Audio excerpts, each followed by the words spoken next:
Estás escuchando Los Orgullosos Verdes, tu conexión en español con la leyenda y la historia de los Boston Celtics, donde cada jugada y cada partido son una nueva oportunidad para seguir escribiendo nuestra historia. Bienvenidos.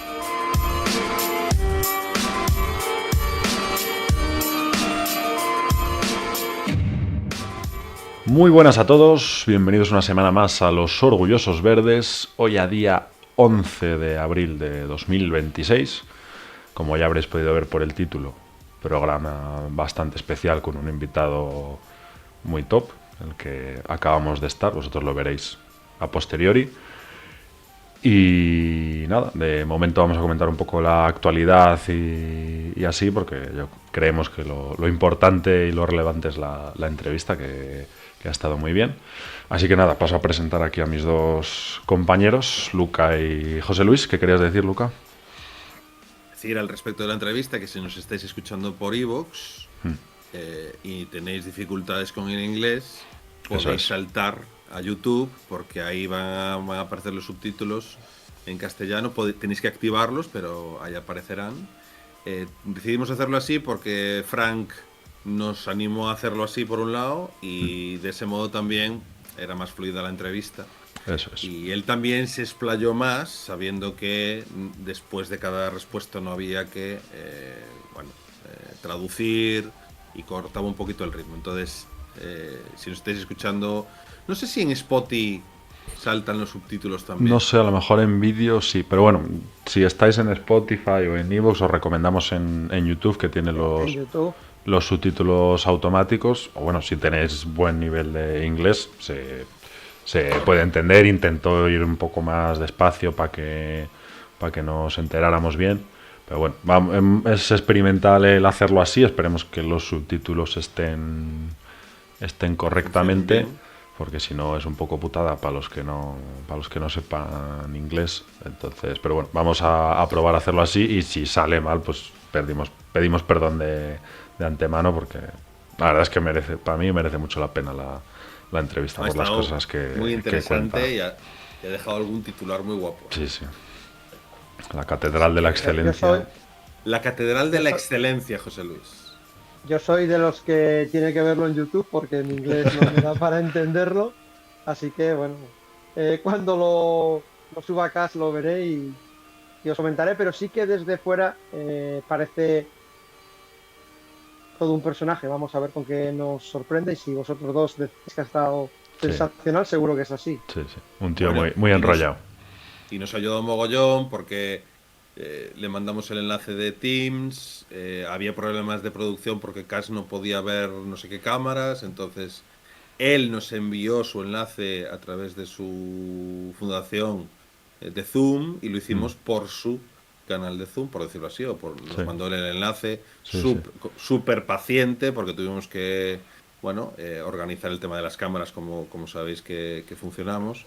Y nada, súper agradable. La verdad es que el tío de 10, porque normalmente, joder, la gente suele decir, venga, házmelo y voy al programa y ya está, hablo 4 minutos y, oye, que tengo otras cosas que hacer. Y la verdad que el tío, yo creo que hemos cortado porque hemos querido nosotros, que él no nos dijo en ningún momento ni me tengo que marchar, ni tengo prisa.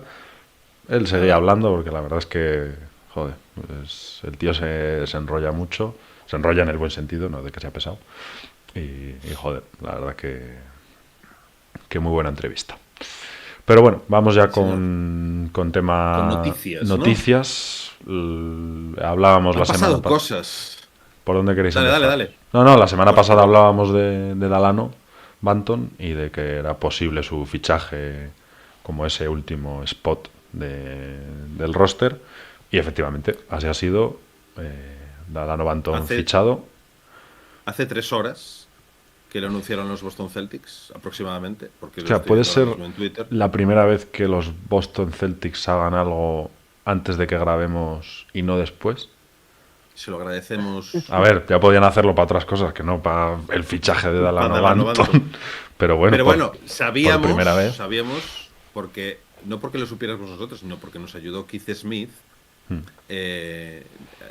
Lo que comentamos la semana pasada fueron cosas que nos había dicho Keith Smith, que habíamos leído de Keith Smith.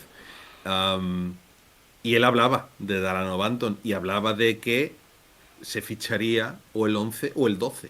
O sea, hablaba del penúltimo día de temporada regular. Y hoy es el penúltimo día. Hoy no hay NBA, pero la temporada regular se acaba para todos los equipos mañana, que jugarán todos al mismo tiempo. Y, bueno, pues, de hecho, él saca un tweet una hora antes diciendo, si los Celtics firman a Delano Banton hoy o mañana, él había dicho que lo iban a firmar hoy, terminarán aproximadamente con $11.000 por debajo, de la línea del impuesto de lujo.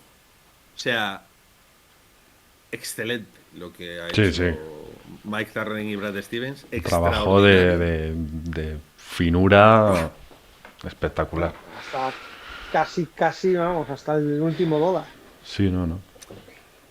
Sí. Aparte, Keith Smith habla de Brad Stevens, habla de Mike Zarren, habla de Dave Lewin y de Buddy Scott como los artífices de esta ingeniería económica que lleva a un equipo contender a estar por debajo del impuesto de lujo. Yo creo que es el único, ¿no? De los que están ahí, bueno, no sé, Spurs, como tienen a unos cuantos en contrato rookie todavía, estarán por debajo, pero bueno. No sé cómo están ahora las cuentas, la verdad. Pero bueno, nada, simplemente comentar eso, que él ha jugado en Raptors, Blazers, Clippers y Celtics, que en Celtics ya ha estado como en varias ocasiones, entra y sale. Y bueno, un jugador que conoce la casa, que viene para ser el jugador número 15 en principio. Bueno, estará ahí con Amari Williams, ¿no? Probablemente. Y que yo no espero que juegue. Igual juega mañana contra Orlando Magic, que es el último partido que nos queda. Pero bueno.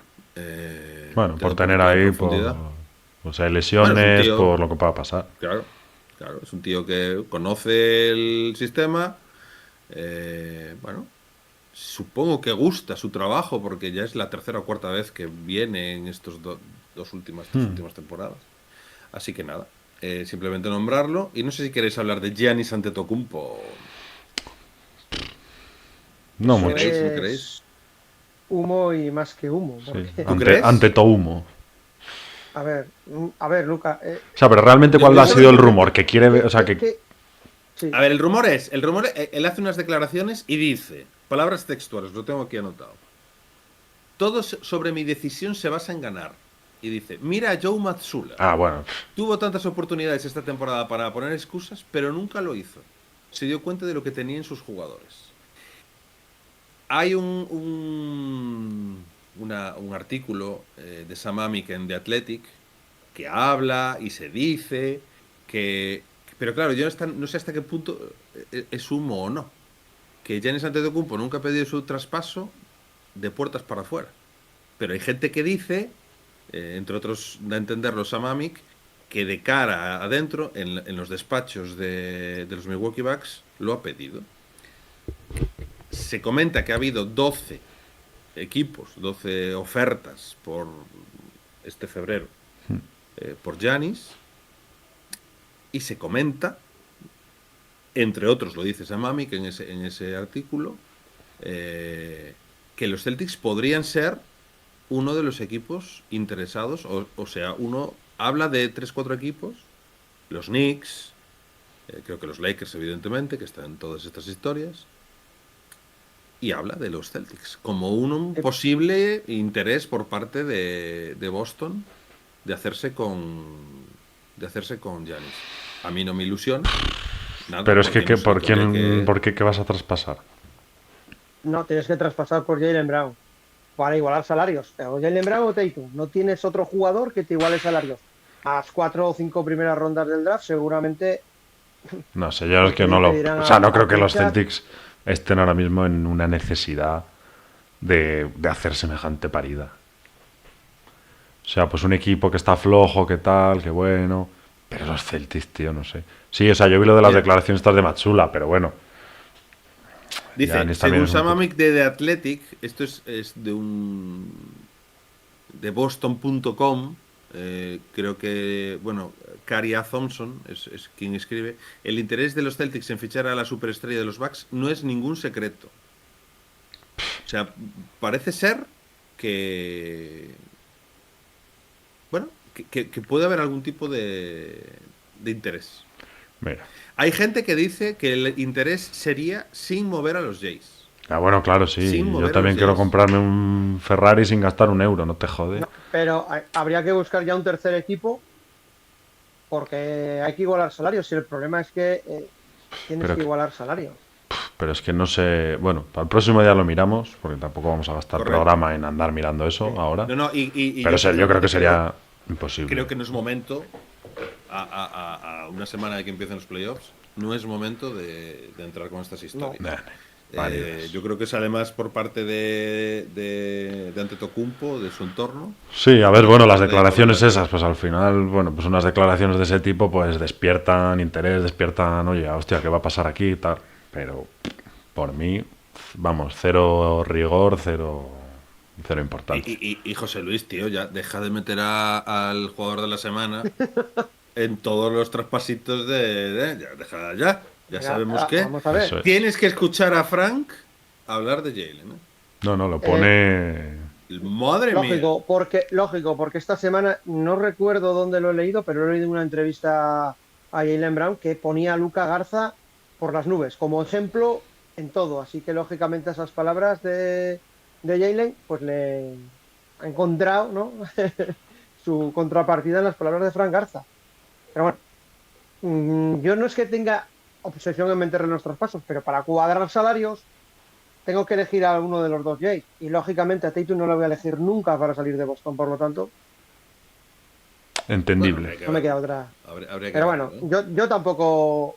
Pero yo no creo ni que sea el momento de la temporada, ni siquiera que sea el momento de que están viviendo los Celtics, como para arriesgarte a hacer un movimiento que no tienes la seguridad de que te vaya a salir tan bien como lo que tienes actualmente.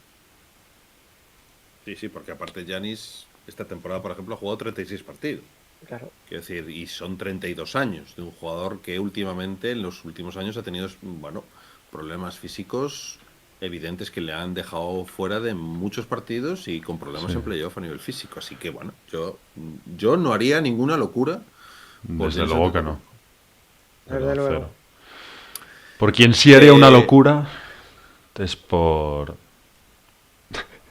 Peyton. El jugador. El premiado con el Red Auerbach Award por representar los valores, la esencia de los Boston Celtics, que es Don Peyton Pritchard. Mira, esta semana justo las dos únicas camisetas que tengo de jugadores Celtics en activo, Brown y Pritchard, galardonados.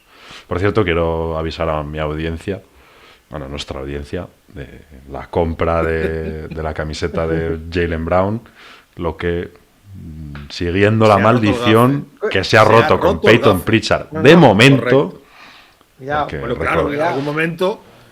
Bueno, la compré. Peyton Pritchard se retirará. La compré este año o la compré el año pasado. El año pasado. El año pasado. Vale. Bueno.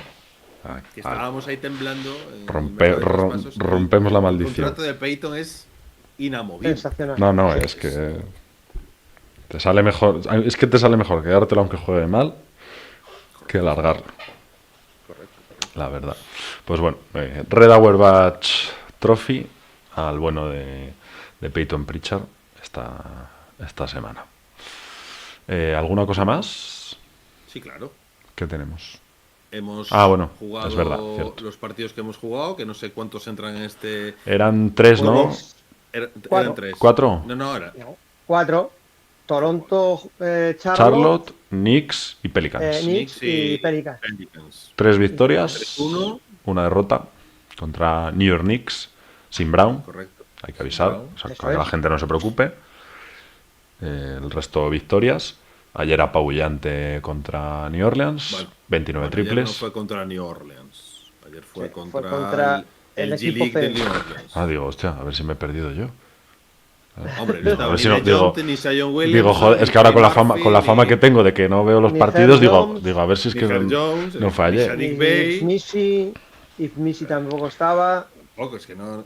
Yo me puse el partido y dije, voy a ver a un jugador que me gusta. Hay mucha gente que no le gusta y le echa en cara lo que hicieron los Pelicans para traerlo, a Derrick Queen, el mover, bueno, esas... A mí es un jugador que me gusta. A mí mucho. eh, a mí me Pero gusta también, mucho. Muy pero bueno. también el movimiento es muy arriesgado, ¿eh? Al final Pero, ellos pero dan eso no es mucho. culpa de él, quiero decir. No, no, no. ¿Qué coño va a ser Como culpa de él? si le No, no. quieres dar 50 millones de dólares a Sam Hauser no te va a decir, no, gracias. Hmm. Sam Hauser No. dirá, ¿dónde hay que firmar? Y firmará. Y luego la gente dirá, es que pagarle eso. Y dirá Sam Hauser, yo no le puse una pistola en la cabeza absolutamente a nadie para que hiciera eso. Quiero decir, la culpa no es mía. Derrick Queen no tiene la culpa ninguna de que Pelicans hiciera ese movimiento arriesgado que a lo mejor dirán dentro de unos años, es que Cam Boozer podría estar jugando en Pelicans si no estuviera Derrick Queen porque... Vale, pero eso no es culpa de Derrick Queen. Entonces, bueno, perdón, que me voy Por las ramas. al 22 de Pelicans. Se ganó, se igualó el récord de triples con 29, ¿no? Que tenía los Sí. propios Boston Celtics en 2024, Miami Eso Heat. es. Miami Heat en 2000, lo tuiteé incluso. Joder, no me En acuerdo cuál será eso. 2026 y venía de Milwaukee Bucks. A ver que lo busco, que lo tengo yo. A ver si lo encuentro rápido. Sí, los También Celtics tuvimos el. empatan el récord de franquicia con 29 triples. Correcto. Y 29 tenían los Bucks en el 2020, sí, Celtics en el 2024 y y Grizzlies Grizzlies contra Heat en abril, el 6 de en abril. 2026. Sí. Y lo iguala Tuvo- con un triple de Hugo González. Eso es. También vivimos el primer triple De en Queta. su carrera de Queta. El Y primer tuvo, triple portugués de la historia. y tuvo Sellerman un triple bastante liberado para haber batido el récord, pero al final esto se queda en una anécdota, como bien quiso dejar claro Machula, que el último ataque no le jugamos, dijo No, claramente desde la banda, no se dijo, tira. ya está. El tema este de premios, récords y tal, lo considero una puta mierda, entonces dice, nada, Ya está la tontería. agotamos dijo la todo. posesión y ya está. Dijo, Habéis se tenido el acabó. tiro para batirlo, no lo habéis hecho, Cor- se acabó. Correcto. Correcto. Bueno, es Boston Celtics, segundo del este ya, oficial, confirmado, Sí. a la espera Campeones de, de la de la División Atlántica. División, la 27 vez que lo conseguimos. no vamos Sí. a subir banner de eso, José Luis. No. No No, insistas. no. No somos los Knicks. Y luego, No somos pues los tenemos opciones Orlando, Charlotte y Filadelfia para la primera ronda. Yo creo que va a ser. Creo que va a ser Orlando. Sí, tiene pinta. Y quiero Me que gustaría sea que fuera. Filadelfia. Yo también. Sí. Sí. Y A ojalá- ver, Filadelfia no va a tener a Embiid, que Es que le es han eso. operado de apendicitis. Lo de Embiid, tío. Joder, es que es... Es que cuidado. Qué desastre. El tío Que es lo que un no le pasa a gafe. ese hombre, tío. Es que si no es el apéndice, sería la muela del juicio. O sería una uña encarnada. No sé, tío. Pero es que siempre le pasa algo. Siempre. Sí, la verdad es que tiene la negra, el pobre. Buah. Pero bueno. Y bueno, Pues- eso se decide mañana, que jugamos precisamente contra Orlando. Lo comentaba Frank Garza, que se están jugando cosas, así que no va a ser un partido para ellos de pasar. No, está claro. Así que bueno. Por cierto, hoy me mandó acabo de ser consciente, me mandó un Lo mensaje Andrés Villar Ah, y me dijo 53-29, dije, me quedé corto. Había dicho 53 victorias, 29. Ahora hay gente que empieza Sí. pasar facturas, ¿eh? a pasar facturas. La Y claro, gente... se quedó corto, se quedó corto. Tengo que encontrar el archivo y en el próximo No, programa estará ya por ahí. que estará por ahí, tiene que estar por ahí, evidentemente. O sea, ya sabe todo el mundo que yo no lo tengo, pero que tú seguramente lo tendrás. Estará por ahí. Me podría poner a buscarlo, pero tardaría 2 o 3 minutos que son muy valiosos en el programa de hoy, porque lo Eso es. interesante no es escucharnos a nosotros, es escuchar a Frank Garza. Eso es. Y nada, pues Yo creo que ya... que es suficiente. Di ahora lo de buscando el Prime, porque luego ya cerramos con Garza y no lo vas a decir. Y ya damos paso a Frank. Bueno, solo vamos a decir que hoy no va a haber No hay premio Fuikaomar. Orgullosos Fuikaomar, pero que no os preocupéis a los que habéis contestado del programa anterior, que entraréis en el sorteo del siguiente. Y como viene la entrevista a Frank Garza, pues hoy no vamos a hacer eso y entonces ya subiremos el ganador de la pasada semana. El próximo, lo diremos en la siguiente. El próximo ¿Os programa. parece? Eso es. Perfecto. Pues nada. Así que volveremos. Cuando volvamos ya sabremos contra quién vamos en play-in. No lo haremos, perdón, en playoffs. No lo haremos antes. Así que a seguir buscando el Prime. Eso es.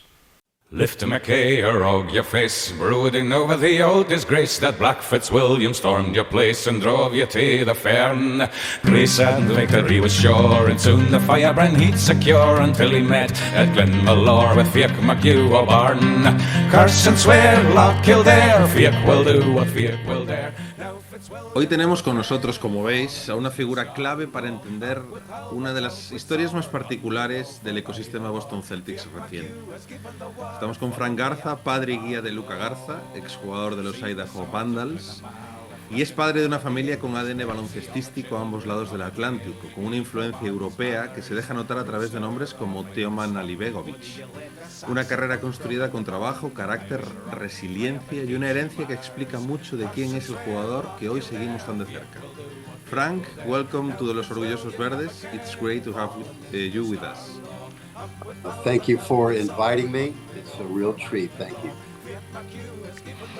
Bueno, voy a hacer primero una pequeña aclaración, porque ya hemos hecho bastantes entrevistas a gente que habla inglés. Hemos intentado bastantes formas de traducir. Por consejo de nuestro amigo Frank, vamos a intentar traducirlo a través de YouTube o de alguna aplicación para meter los subtítulos debajo para que no sea tan pesado la entrevista de tener que traducirle en el momento.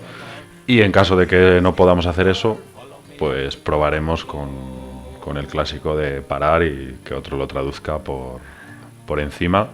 Pero bueno, ya os informaremos de cómo va la cosa. Y bueno, no os informaremos, sino que lo veréis en el propio programa. Pero bueno, si veis que no aparecen los subtítulos en YouTube, pues los tendréis que activar o derivados. Pero bueno, que sepáis que la entrevista va a estar traducida.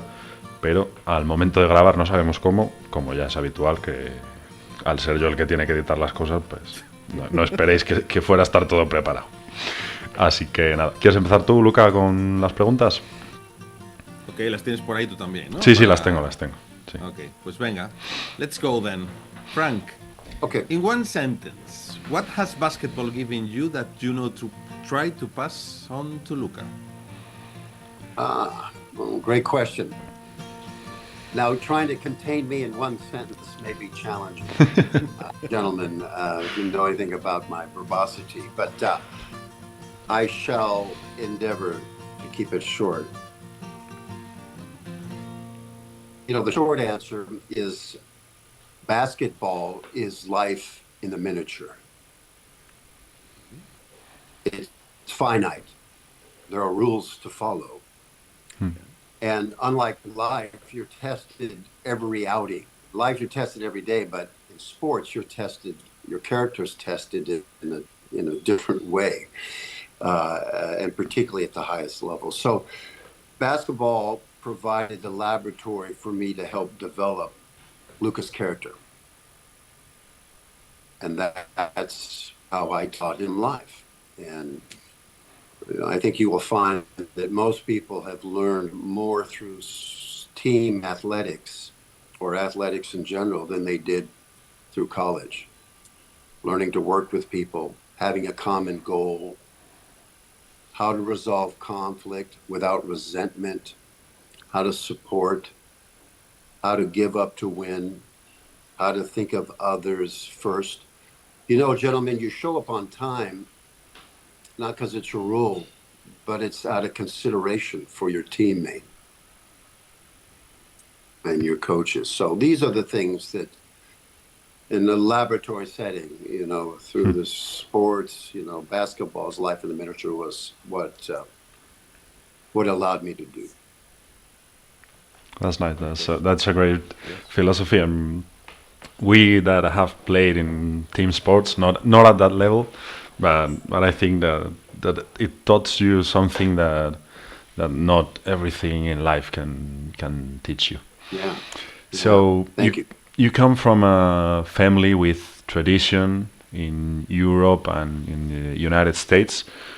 What part of that DNA defines Luca better? Well, I'm not sure better. I could say better. I think, from the European perspective, because Luca went to Europe, we went to Bosnia every winter and summer when he was a young boy for years until he started, we started playing. So I think from Europe he gets perspective. He gets depth. His grandfather Rafik Muftic was a goalie for Bosnia and in Austria. Played with the Pele, and during the Pele years, an incredible professional and sports hero in his country. And he passed some years ago, and the number of people that showed up to show his, their respect for him was incredible. So from that standpoint, he receives that. He got to watch his grandfather walk around and how people treated him and went out of the way. He never paid for food, never paid for a drink. Never. People just remember his character, what he revealed, because sports reveals your character. It doesn't hide it. It shows what you're made of, and that's why people love it. And then my brother-in-law, who you mentioned, Teoman Alibegovic, who was the Courage Cup champion, MVP, when he was at Alba, Berlin, and 13 years in the pro. So he got to see, wow, there's a pro. Besides his mother, who was also played professionally and for the Bulls and the team for a while, along with her sister. Teoman and I are married to fraternal twin sisters, so it's a little magical from that standpoint. And then from the U.S. side, Luca learned the transactions of the game. The big AAU, the tournaments, the razzle dazzle, the bling, if you will, of the game, and the need to perform and at a high level and competitiveness as a differentiator, which is again, to your first question. Why the game teaches life is if you want to get better, you got to work harder and smarter. And so all of these things together, he learned in both gene pools that really made him into the professional athlete he is, because his cousins are all professional athletes as well. One plays in Granada currently, and the other two in the Italian professional league. So it's a sports family bathed in character development. Mm-hmm. Nice family, basketball family. And Yes. when did you go from seeing him as your son who plays to thinking he could reach this level? Great question. I never pushed pro on him. It wasn't really in my vision. The vision was if he could do what he was capable of doing, the elite footwork, the shooting touch, the different deliveries, the rebounding, doing all these different kinds of things, that he would reach a very high level. I know he would get paid. I knew that. I just didn't know where.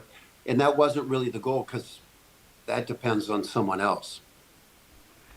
And so we want to control our controllables, which is our behavior and how we conduct ourselves. And so we wanted to do that at the highest level possible for ourselves, for himself, to be the best that he was capable of, from how he put his socks on to what he put in his mouth to the most important appointment of the day, which is sleep and recovery. So, however, to answer when I said, man, he could, when I sat there in my quiet moment, in my vanity, and said, wow, he could be a pro, was his senior year in high school. I don't think if I've told anyone this, but it was his senior in high school.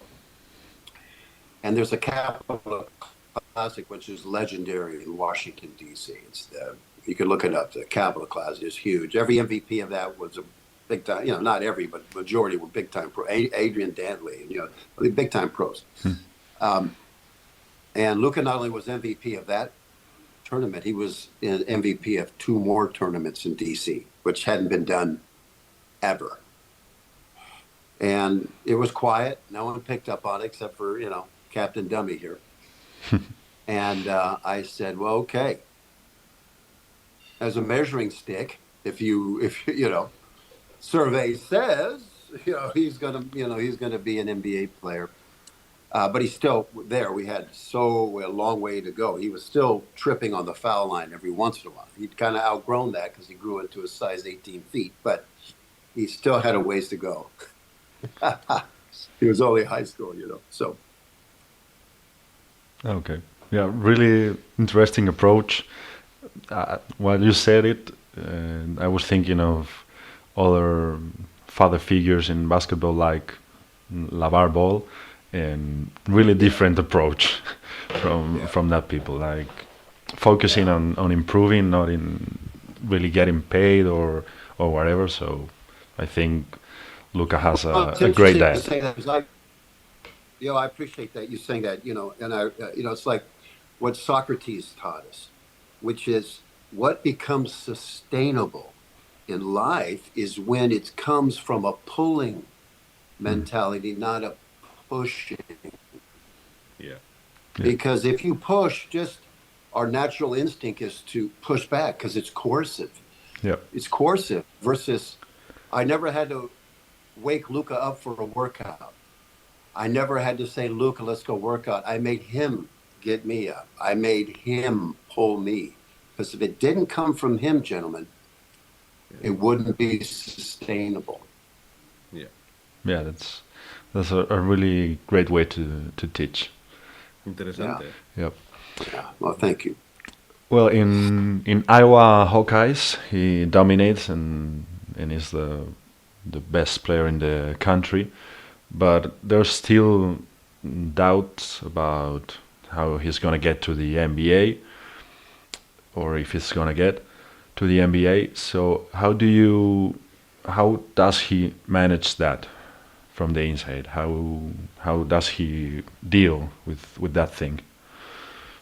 Well, that's really that's an insightful question, because even when he got when it was disclosed that he was coming to Boston, there were some pretty skeptical statements out there about cement feet. It's how fast does he run a 100-yard dash? And we say, well, about a day, so kind of thing. But skepticism, gentlemen, is oxygen if you know how to breathe it in. And Luka, again, learning the way he did.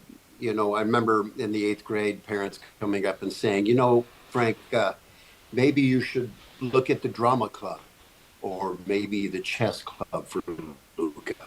Maybe you shouldn't put him out here, because he'd grab we're in DC now. All right. These kids, I'm like, who couldn't dunk in the 8th grade? Well, Luka was the only guy, right? These guys are athletes. Luka grabbed the ball and boom, it's gone, he was tripping over the foul line. He just run and fall down, and people are like, "Well, what happened to him? Is he? What's going on with? Is he handicapped? Is something going on here?" And no, he just had size of 11 feet. He couldn't even pick him up, and because it didn't matter where you were as an 8th grader, it mattered where you wanted to be, and that was the lesson. So you hear the skepticism. Guy 270 pounds hasn't, has what he did in the NCAA hadn't been done for 25 years. His last game in the NCAA ranks in the top 10 of all NCAA performances ever. Okay, so he was at the top of his game would be an understatement. He beat my three-point shooting percentage on that last game and popped it up to 44%, the little stinker. In fact, when he was interviewed about it, he said, yeah, no, I was kind of happy I beat my dad's three-point percentage. And of course, I couldn't even remember what mine was, but it was 40, almost 43. So anyway, the point is, but it was a lot shorter distance. It was only 19 feet. It was nothing, but it wasn't part of the game yet. But imagine your father telling you, and also the architect, as opposed to his coach of his career, in terms of vision and seeing where it is and what the things he needed to do. That's always been my role. So imagine me telling him, or not telling him, sharing with him, hey, guess what, Fernando? Your game will not translate.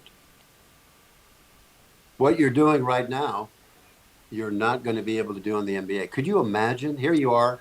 You were unanimous for every award in basketball, including winning the senior college award, which had nothing to do with basketball, just that he was that out there, Besides dropping the first NFT ever and exposing how NIL could work, by the way, because that sold for over 19 ETH, which was at the time, even got as high as 100 grand Ethereum, So anyway, doing some things that were extraordinary, but then being told, guess what? You got to start over. So look at where we are today. Here's a guy that led the nation in scoring 2 years in a row. And guess what? At the Celtics, he doesn't need to score. Yeah. He doesn't need to score. What does he need to do? Get guys open. And then what else does he need to do? Go get the ball. Rebound. Then what else does he need? He needs to defend and increase his defensive ability. He needs to lose 270 pounds and come down to be a lean, mean fighting machine with functional strength. When guys come into him, they fall down. You see how many guys run into him now and smash them? How they needed help getting up. Legal and healthy, not in any abusive way. Just the rules of the game done correctly. That's how we honor the game as it should be played. And so that, gentlemen, has to do more with character, and the things we were talking about earlier, than talent. Because that takes total humility. Okay, I've got to work on setting an elite screen. I have to do exercises and work that. I have to be a better defender. I have to work on my hands. So we did tons of drills with his hands to increase his hand quickness, which you've seen. He can move 3 inches as fast almost as a martial artist. And we're going to continue to improve that. We had to work on moving his feet. So we did a ton of work. And I called it the Tarzan Initiative. In the sea, in the sand, in the jungle, and on the court. And this is how we went from 270 down to 250, from 14% down to 6% body fat, and to becoming probably one of the most efficacious screeners and offensive rebounders. Yeah. And with more time, I think the most prolific three-point shooter you'll see in time when he gets more shots up.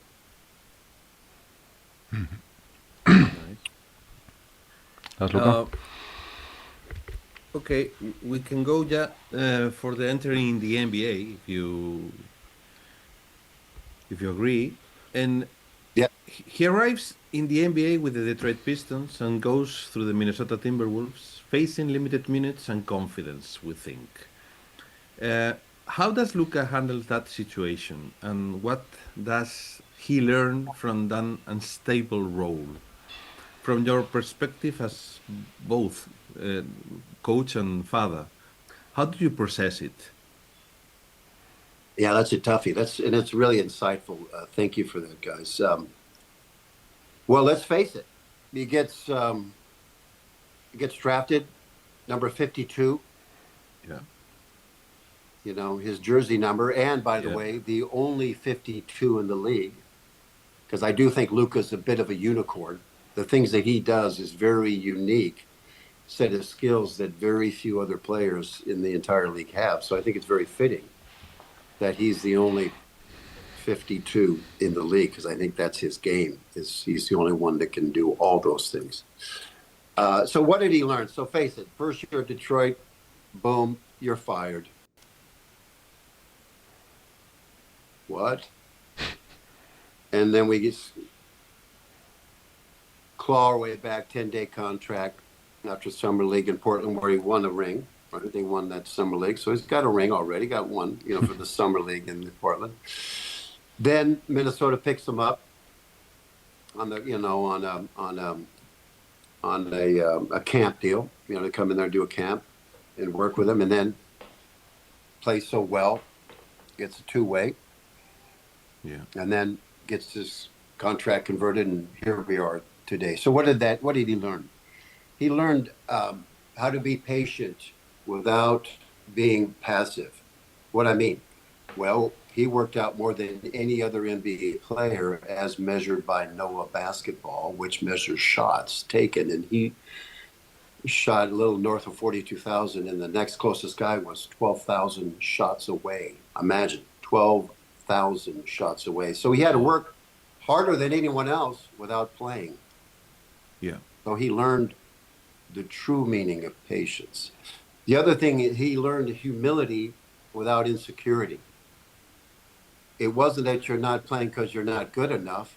It's just Luka was 4 bigs deep at Minneapolis. You got Rudy Gobert, arguably probably going to get his 5th Defensive Player of the Year award, but he's got 4, the Hall of Fame player guy. You got Julius Randle, and you got the phenomenal Naz Reid. These guys are walking incredible juggernauts of basketball. So there was no room. So he went down to the G League and dominated down there, 47, 19 rebounds, and 4. I mean, that was not a joke, but he didn't need to do any more G League. It's just more of him doing what he did in college, which isn't the game that he's playing now in the NBA. So it wasn't really just keeping him in shape. And then the last thing is how to be ready. Readiness without recognition. I mean, no one went around and said, look it. You're shooting more and working out more than anyone else. Nobody. So we had to learn the true value of those qualities, because that's character. How to be ready and be ready because you want to be ready, not because someone's noticing you. It's what you're doing when no one's watching. It really matters, at least in my experience. And so these are the things he learned that have led him here, because while he didn't have recognition during that time, gentlemen, there were people watching, like Brad Stevens, like the staff here, like I would imagine a Mr. Ainge, those guys look at those stats. Who's doing what in the league when they're not playing? What is their bench behavior? What is their character? What are they doing when no one's watching? And these are the things that, to me, reveal character and the kind of things you really need on a championship team.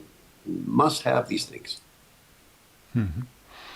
So we were talking about Brad Stevens and also the staff. So what changes for Luka, and what does Brad Stevens and Joe Mazzulla see in him that other teams don't see? And how do you think he has proved gratitude for that confidence that they showed on him? We're both, for our whole family, grateful for them. And again, it's trusting that process, which those last 4 years has been, that if you do it, I even have a band that says trust the process. It's just a constant reminder that the adventure is about becoming the best that you're capable of becoming, and the harder you work, the luckier you will become. And so it's that put in there. So it wasn't so much that Minneapolis didn't recognize Luka's character. I think Coach Finch and Mr. Conley are the first, and even the ownership will say that you couldn't have a better man in the locker room. And, he makes everyone around him feel, better and comfortable, and he's that kind of a man. It's just they didn't have the space for him to demonstrate it, whereas Boston did. Where I think they see the unicorn abilities of Luka to be able to stretch the court at a very high level, leading bigs in 3-point percentage, and being able to rebound, and being able to do all those intangibles that you need to, every team needs it, must have it in order to win. So they saw the value because he's at a NBA minimum to be able to do all those things. And then I'm sure the way Coach Finch talked about him and Tim Conley spoke to Brad and everything. Besides, Brad's been aware of Luka since Iowa. He's been following him. That's what makes these folks very special. And they saw his body transformation. They saw, and these things I think are interesting to the folks. Say, what could he be? Because they didn't know what he would do, but let's see what he can do, and in the right moments. And here we are. Plus now Luka every year gets better. People can forget. Oh, they look at him now. No, look at where he's going to be when we get another summer under his belt. So I think all those things added up. Gave Luka a chance to come in here and express what he'd learned those previous 4 years, and just how much better he had become because he transformed his body and his game. Cool. Now, Nikola Vukcevic comes to the Celtics, and how has Luka reacted to his arrival? Because he pushed him, Luka, to the third pivot in the rotation with fewer minutes. Now when he's already ready, to contribute, whether he plays 1 or 20 minutes. Yeah, no, great question. First, Vooch, we've been fans of his since USC, so we are familiar. Of course, he's from the former Republic of Yugoslavia, so he's a kindred spirit from that perspective all the way. By the way, he has a beautiful family too, 3 gorgeous boys, a beautiful wife, just wonderful, a wonderful human being. So yes, it hurts to have your time taken away, particularly when you've been doing it at such a pace. But on the other hand, it's an opportunity for him, meaning that Vooch is a seasoned NBA player, a phenomenal athlete as well. You just look at him at 35, shape, God, so resilient. So, you'll see Luka before games and stuff talking to Vooch about, hey, what did you do when you played these guys? Particularly when he was injured. Hey, what did you do? Hey, what could I do? And you could see him on the sidelines talking to each other. Hey, do this, do that. And so this is a great chance for Luka to learn from a phenomenal post.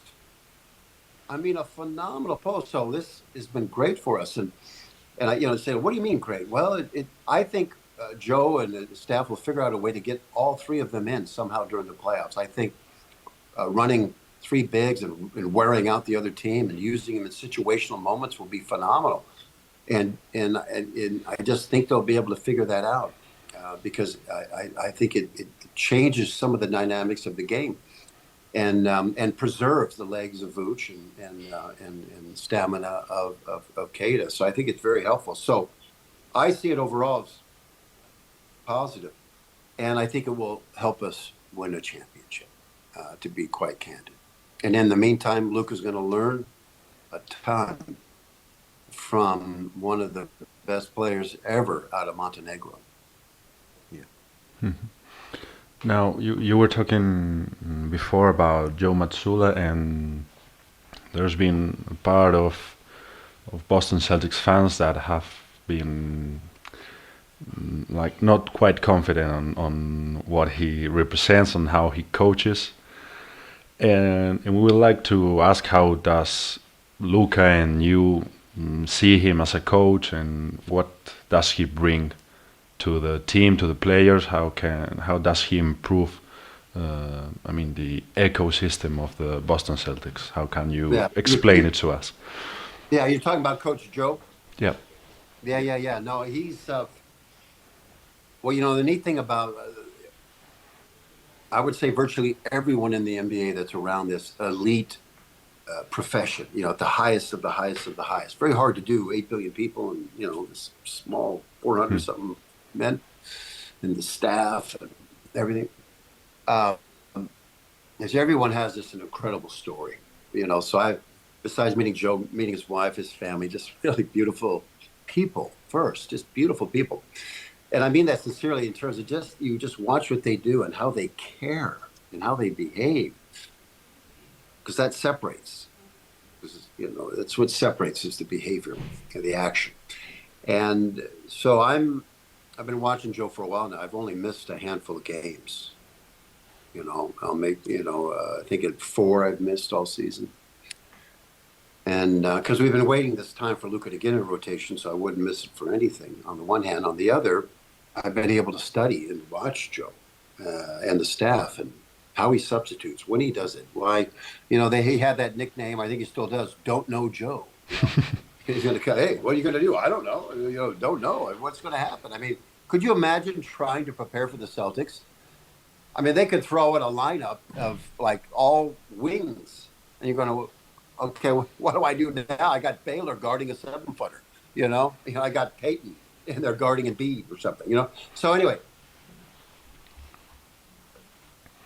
every great coach has their own proclivities. Face it, their own personality comes out in what they do, and what this man does that I've seen is he holds the line.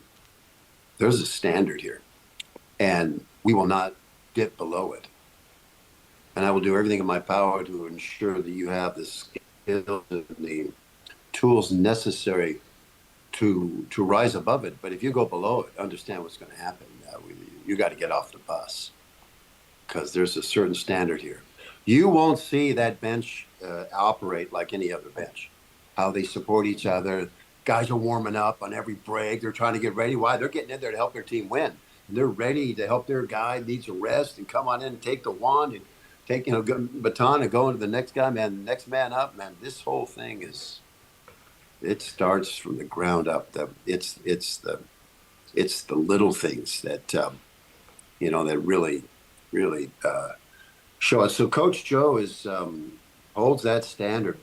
And then he does very unique things, whether it's a practice where he has in the speakers, because they're doing some drills, press up and down, defensive drills. You're at war, gentlemen.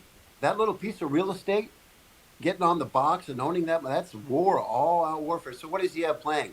He has World War II sounds and bombs dropping, smash. Guys are dribbling. And, they're what the, and you're hearing all the sounds of World War, bombs smashing. So he just goes out of his way to make the point. So if this is war, we might as well have some war music. Not a bunch of dun, dun, dun, dun, dun. No, it's got, I love it. I love it, because you got to be a little crazy to be genius. They kind of go hand in hand, because there's no one like you. There's no one like you. So we're all geniuses by virtue of that. No one can do what you can do as long as you're doing it authentically. So he's a master genius at the game and at motivating people and communication. He communicates, whether he gives it a player, he hand writes out cards to players. I mean, my coach did that. I mean, guess what? Every player keeps it. Trust me, I kept every one of my cards. He gives books. Lucas already gotten, 3, 4, 5 books from the coach with a statement about it and talking about it. And listen, that's the kind of man you want to play for, because, talent wins games, gentlemen, right? Fair. But it's alignment that wins championships. And the coach's job is to keep them aligned. And that's what I think you've seen with all the different, matchups and stuff. This man knows how to align a team on a single purpose, and that's hard to do with the kind of money people are making, the egos, I mean, it's very, very hard to do. I mean, you got assistant coaches and players too, gentlemen.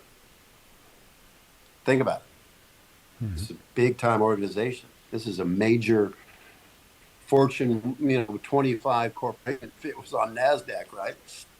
Think about it. you know. So anyway, I think it goes hand in hand with what Brad has put together, and this whole what I refer to as the Celtic organization is the cathedral of excellence, and Vaya arguably, titular.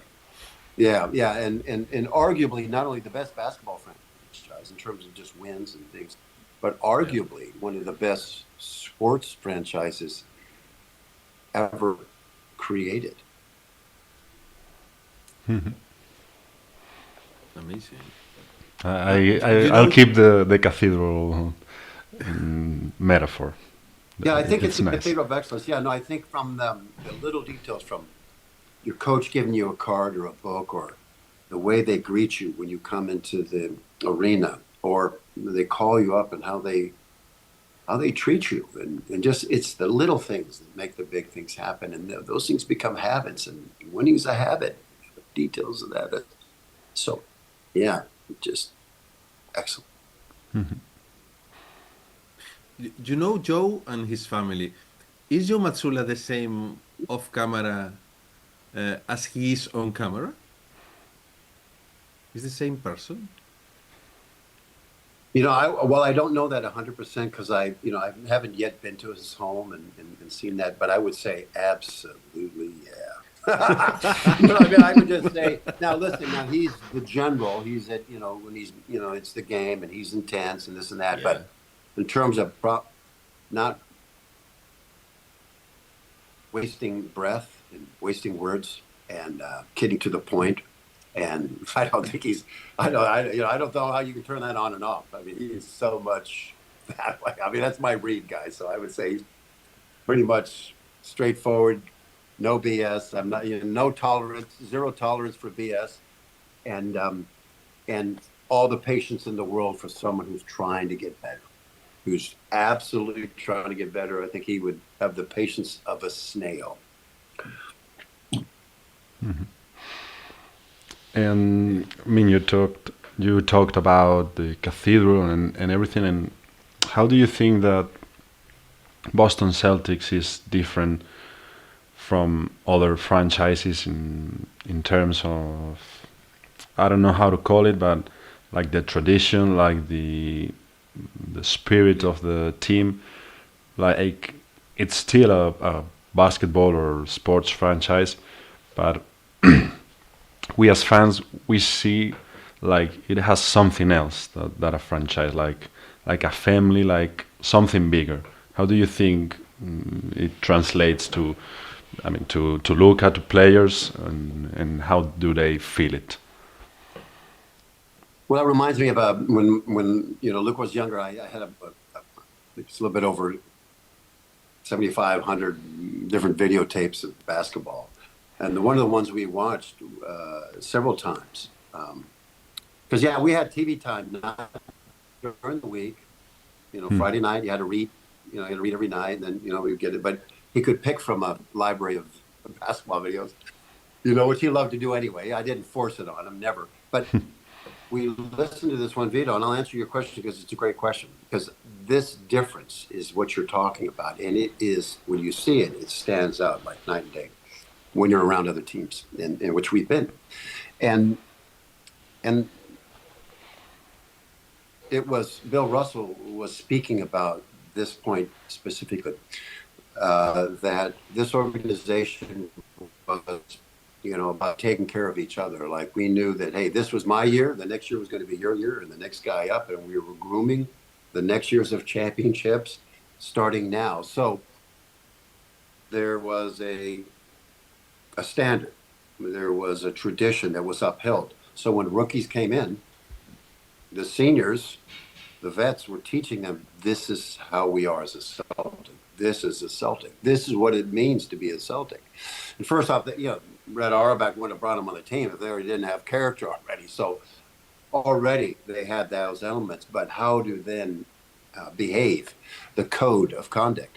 And in a very similar way, when Luka got here, with the leadership in the locker room with Jalen, Jason, Pritchard, Sam, all of them had been there before. You could see, hey, this is how we behave. So immediately when you come in, there's already And that's what great coaches and great programs do, is you have your players coach the guys some of the way, and then you do your job. So you're not having to do that part to a player. You let your players do it. Like in high school, it's the seniors that teach the freshmen, and this, then they learn and this and that. So in a very similar way, that tradition is there. But that tradition screams of familyhood, of looking out for your brethren, to making sure that your job is to, on defense, is to cover for the other guy. If you could see he's exposed, rather than just worrying about your man. Oh, I was covering my man. No, you're guarding the ball, not the man. But that's a family concept. So Luka got indoctrinated into that feeling of how to be. He had some of that at Minneapolis, sure, but and very little at Detroit. I don't mean that as a negative at all. There's just some different things going on there, and they were all very good. And I love the Cunningham family, and meeting some of those folks there, Magruder and all those guys, Gregor, excuse me. So anyway, beautiful, but nothing compared to how they treat each other and how they care for each other, and it's fun. It's fun. Like Luca's nickname that Coach Cassell gave him, Buffalo. They're joking around and having a fun time. And Luca never had a nickname at Detroit or Minneapolis. He's just Luca. But anyway, that doesn't mean anything more than just it's an affectation. Because they care, and you know how it is, and you have a nickname, something to care about. So anyway, it's the little things, and yet it's the senior players that really carry that on, because it happened to them. The tradition of how to be a Celtic and how to conduct yourself. Mm-hmm. Yeah, I really like the caring thing. Because if you care for your partners and the players that play alongside you, you're gonna be worried if they don't perform, if they are not well, if they don't play well because they are not really aligned with the system. So if you care for them, you're gonna help them, not try to go past them, to be better yourself, but to be better as a team. And I think this year Celtics have done that. And I wanted to ask you how Luca and you and I think all of the team have seen the evolution of the roster, because at the start of the season nobody thought, I think Right. almost nobody thought Boston could be second seed in the East, and they've outperformed everything. So how did you see the season as it started, and how that vision has changed through the season, and how it is now? Yeah, really good question. It's interesting, and watching the NBA. If you have superior numbers, if you're different than college now. In college, if you have a dominant big, you're going to be a top contender, period. In the NBA, no. But if you have the top contenders in the three spots, 1, 2, and 3, you're a top contender. Now, if you can add a 4 and 5 in there that can continue to improve, man, you've got I'm saying a championship team. And so, by the way, this whole family thing, to what you were pointing out, which was right on the money, both of you, you can see it.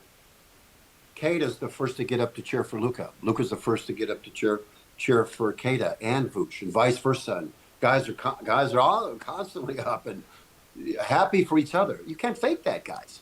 It's because they care for each other. You can't fake that stuff. It's real, and that's the standard that Joe upholds by how he treats Brad, everybody. That's the beautiful thing, that you see with that. So with this team, watching early on, you could see. I mean, you talk about another just super guy. You know, when you look at Keita, just man, what a phenomenal teammate, man! My God, and what a phenomenal talent, man! He's just not even close to his full potential. He's going to get nothing but better. And it's great. Luka can come in and now, and Vooch and Luke, and it can allow him to his stamina to build up for him to get even stronger and not get worn. Not like he gets worn down, but he's big. He's a gigantic man. Running up and down, it's a lot to move. You probably burns 500 calories just up and down twice. He's just this gigantic body. So graceful. So, I mean, he even takes it easy on guys. I mean, I don't think he jumps as high as he wants to a couple of times, but, you know, he doesn't need to, you know. So he's really a phenomenal talent. And then again, guys, those three positions that we own. I mean, whether it's Pritchard or Sam or you know, or you know, coming in with Ugo or coming in with Jordan. I mean, they're just going to beat you to. I mean, just going to just it's incredible. The shooting accuracy, this and that. It's just wow. You look at that, and then the fact when you know, guys are coming in flying from the wing. Baylor, like what Baylor in New York the other night, incredible. So that's so unique that when you're starting to watch it, you go, how's the team going to contend with that? The fact that Joe plays the whole bench, his load management is, I think, the best in the league. So when we're talking about we're getting to the 5th, 6th, 7th game of these playoff games, our legs are fresh because we've been playing this many guys the whole year. Where every guy's only been playing 6, 7, 8, you know, injury, you know, hamstring, right? Because it's not sustainable, the load management. So I think it's a masterclass what this organization has done with this season because they went and looked and said, I mean, think about it. Everybody that Lucas sees and faces is faster, quicker. But do they run that fast and that quick all the time when they're on the court? And the answer is no. So Lucas is actually faster and quicker because he's running at 100% all the time because he has no choice. Yeah. And it becomes a habit and a skill. So a guy that is 10 times faster don't have the skill. So he's still standing straight up, not bending his legs, no matter what, because you have to take years of repetition to build that skill. And I think that's what Brad saw, that we could add this element in here. Keita can learn from it. Keita always got great skills, but he can learn from that. Others can learn from it because it's infectious. Yeah. And everyone courts. I look at Luka's deceleration step. Look at how many guys are doing it now on the team now. He taught it to Ant. You know, Ant uses it, fabulously, and this and that. Everyone learns from everyone. That's just the ingredients. Championship team and a championship contender. And so I saw that early on when they were doing it. I'm just going, my word. How are you going to contend when the second string comes in or the third, say, and they're running 100% of the time, all the time, crashing the boards, running, sprinting, and you've been in the game for 35 minutes. And then in comes Luka. Huh. Right? You're going to keep him off the boards? Okay. Yeah, you're going to feel it the next day. You know, I mean, good luck. Good luck. You don't think they have scouting reports block them off? So anyway, see, guys, what I told you. To get me to answer in one sentence is impossible. Yeah, it's really difficult. I wouldn't be able to. It's impossible. You're too kind. It's impossible. Forget about it. Yeah. Okay, then you think this team is ready to win a championship? Yes, I believe so. I think it's ready to. It's ready. With Jason back. You just watch Jason. He's incredible. You just watch all of a sudden triple-double. You're like, what? Yeah, it's 17 rebounds. What? Fine. Block here, 27 points. What? Let 12 assists. What a passer off the pick and roll. What a phenomenal. 6'10", the big long arms, just pass over the top. Who's going to guard that? And then if you get in their way, you double team, throw it, Keita dunks, Luka lays it in, Vooch finger rolls it. Or you throw it to Peyton, bang, he nails it from the three, or Sam smashes from the three. And then if you get tired of that, we run in, We run in Ugo in there and Jordan, bang, smash, Baylor, bang. What are you going to do? When does it stop? I mean, it's like, and then defense, good luck there. We're going to claw and bite and pound and we're going to defend to win. So I'm telling you,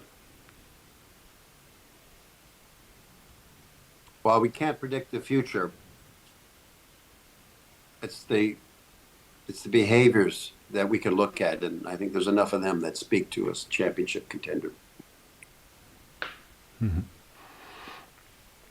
And what do you think is the greatest? I don't know how to say it. The best, the thing that can bring us to the championship, and the thing that can stop us from getting a championship. What do you think that is Good question. the thing that can the worst part of the Boston Celtics game, the thing to improve, the thing to be better in the team?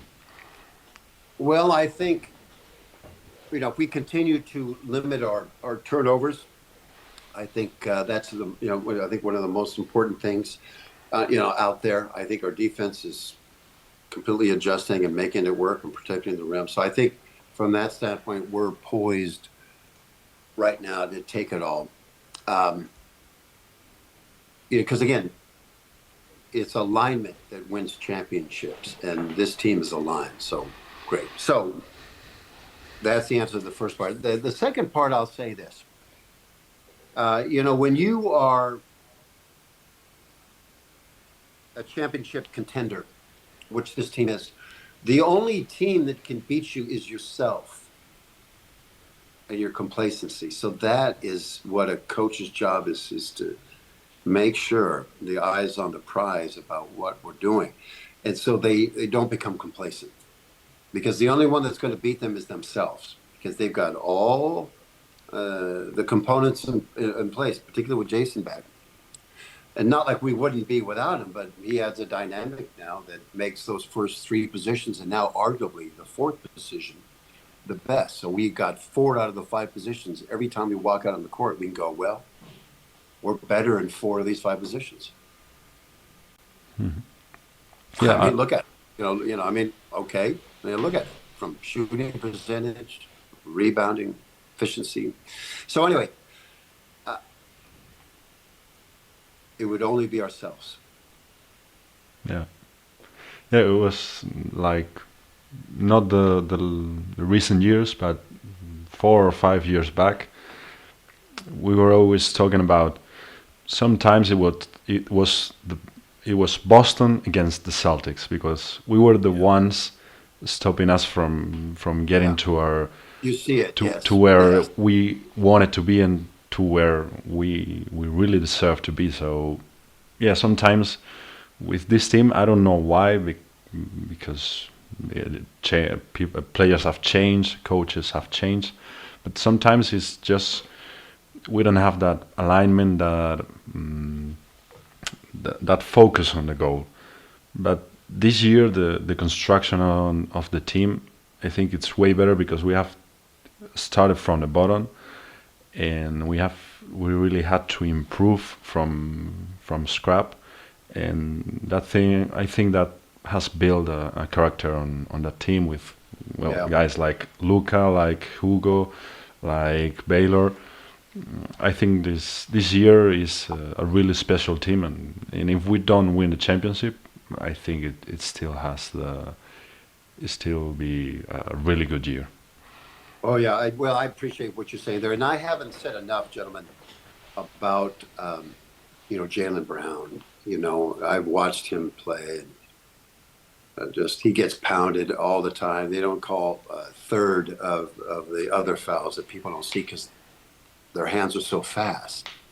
I mean, I think there should be substitutes for referees, by the way. The refereeing a game where guys are, they're twice as old as them, at least at a minimum. And they have subs, and they have a coach. There should be a referee coach and a subs. Come in, you're out. Hey, man, you run up to get in or get next, because you're making the call. You didn't even cross half court. And I think that's fair to say. I think they should have double the amount of referees, a bit more money for the referees, and it should be fair. From I don't know why I got up on referees there, but anyway, what was your question? I lost it there. My senior moment. What was that last piece? What? What was that last piece I was talking about? I lost it in my head. No, we were talking about how everything improved from scrap and. Oh yeah, no. Oh, here it was. Thank you.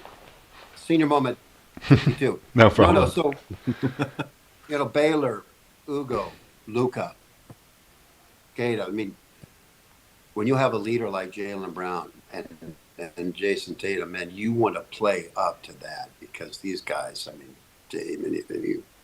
Jaylen Brown on your team, I mean, coming down the end of the game, or Jason, I mean, my gosh. So every team has to have that leadership. That you listen to what Jaylen says. He's the first to say if he didn't play good, he's the first to raise his hand and said, "Yeah, I stunk, or I did this." He's the first to lay it out there. He's the first to help. He's a man's man, as is Jason. This gentleman, I can't say enough about. Joe couldn't do what he's doing without these guys. Brad refers to them as the cornerstones of the team, which is, you can't do this. You can't build a pyramid without those cornerstones. And I'm telling you, that silent, calm confidence of Jaylen Brown, it's impressive. It is impressive.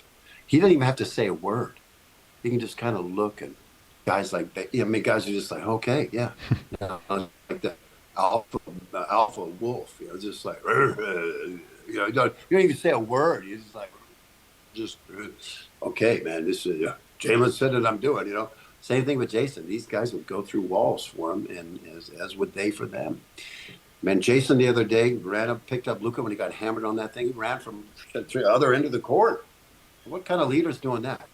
Well, one that's a real leader that cares about his players. It's the little things, gentlemen. So I'm telling you, wow, what a blessing to be able to witness.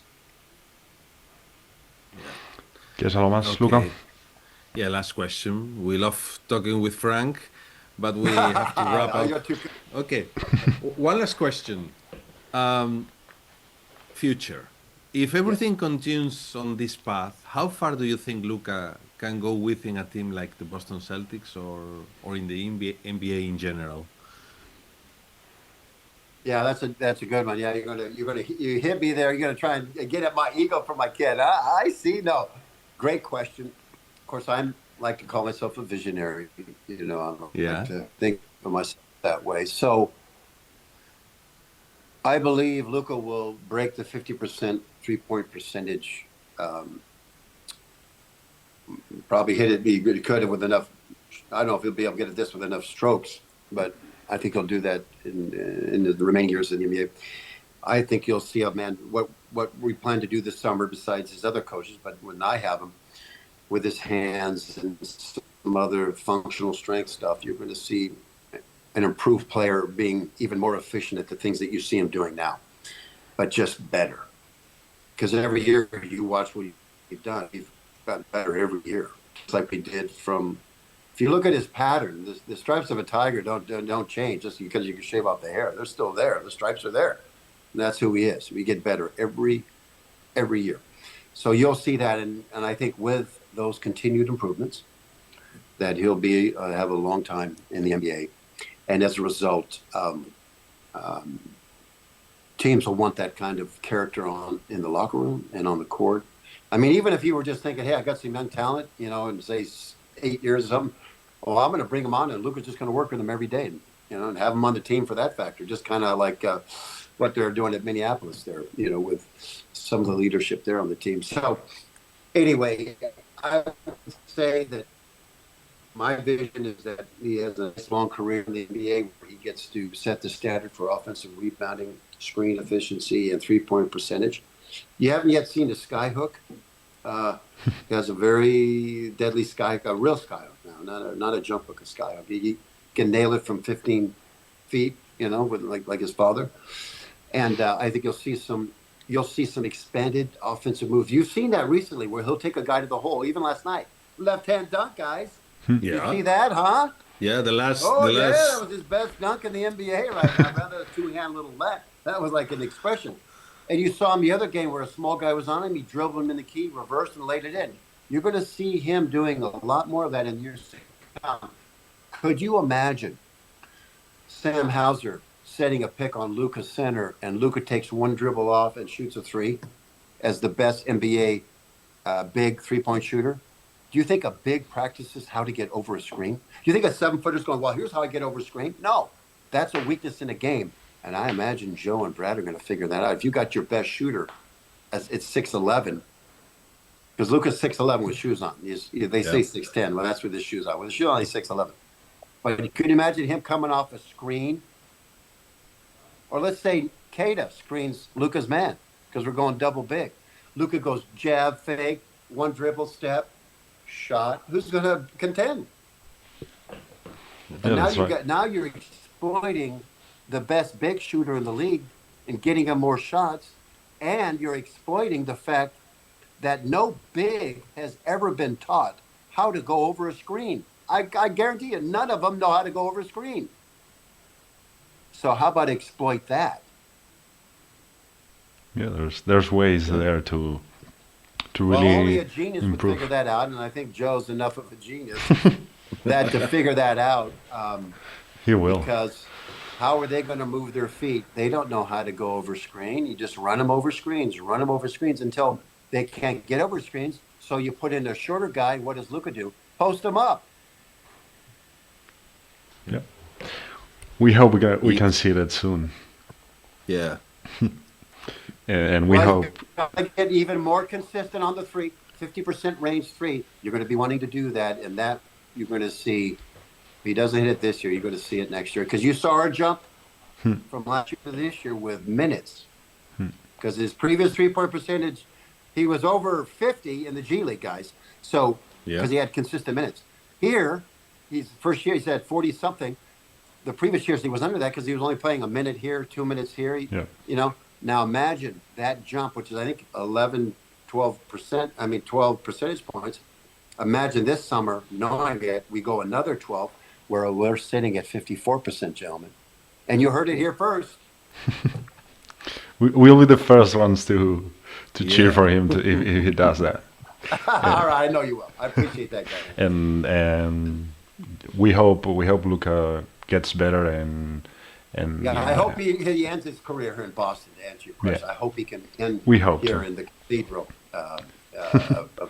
Yeah, we hope he improves and he gets a bigger role.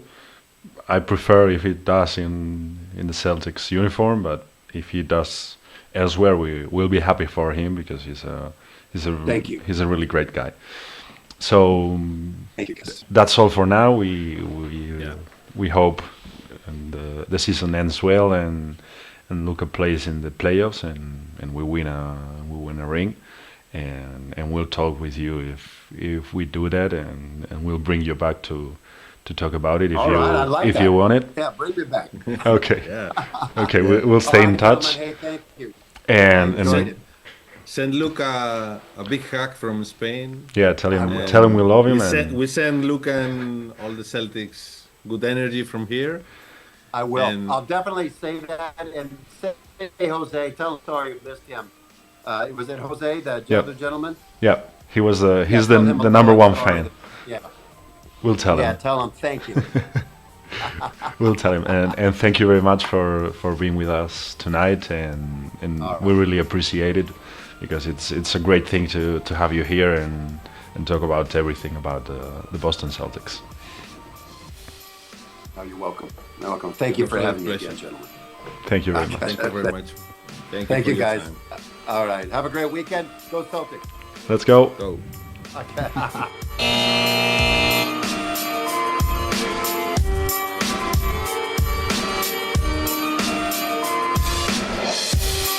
Esto ha sido todo por hoy en Los Orgullosos Verdes. Gracias por estar al otro lado. Recuerda seguirnos para estar al tanto de la actualidad y análisis sobre los Boston Celtics en @losorgullosos.